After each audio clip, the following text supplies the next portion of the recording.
यदि आप नेहमिया की पुस्तक और उसके 4 अध्याय और उसके 20 पद को यहाँ पर हम देखते हैं तो यहाँ इस प्रकार से लिखा है, इसीलिए जिधर से नरसिंगा तुम्हें सुनाई दे उधर ही हमारे पास इकट्ठे हो जाना, हमारा परमेश्वर हमारी ओर से लड़ेगा।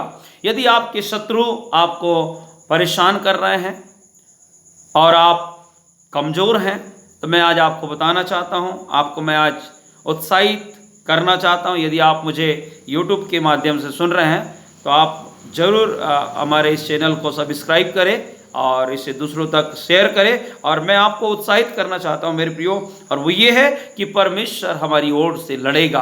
आपको पता होना चाहिए कि आपकी ओर से लड़ने वाला कोई व्यक्ति, कोई साधारण व्यक्ति और कोई मनुष्य नहीं, कोई अधिकारी नहीं, परंतु स्वर्ग का परमेश्वर आपकी ओर से लड़ता है। और ये वो परमेश्वर है जिसने धरती और आकाश को बनाया, जिसने सारी सृष्टि की रचना किया। ऐसा विराट परमेश्वर आपकी ओर से लड़ता है। यदि आप रोमियो की पत्री और उसके 8 अध्याय और उसके 31 पद को पढ़ते हैं तो यहाँ इस प्रकार से लिखा है कि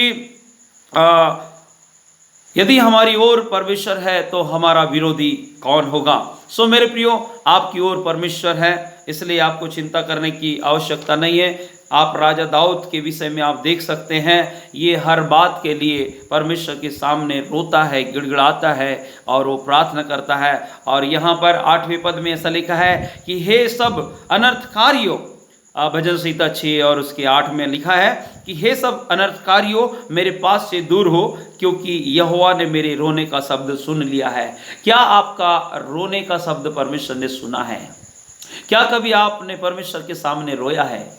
यदि रोया नहीं है तो आज रोने की आवश्यकता है कि हम परमेश्वर के सामने गिड़गिड़ाएं, परमेश्वर के सामने रोए।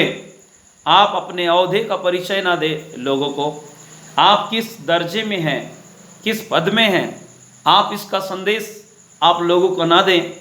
देखिए, राजा दाऊद ये नहीं कहता परमेश्वर से कि मैं इस देश का राजा हूँ। वो ये नहीं कहता कि मेरे पास इतने कर्मचारी है, मेरे पास इतनी दौलत है, परंतु समस्या में परमेश्वर के सामने में रो रो करके, गिड़गिड़ा करके वो प्रार्थना करता है। मेरे प्रियो, वो सृजनहार परमेश्वर है। हमारे पास का धन और दौलत परमेश्वर की दृष्टि में कुछ भी नहीं है, इसलिए हम नम्र और दीन होकर के परमेश्वर से प्रार्थना करें। आप नम्रता के साथ परमेश्वर से प्रार्थना करें। परमेश्वर आपकी लड़ाई को लड़ने के लिए तैयार है।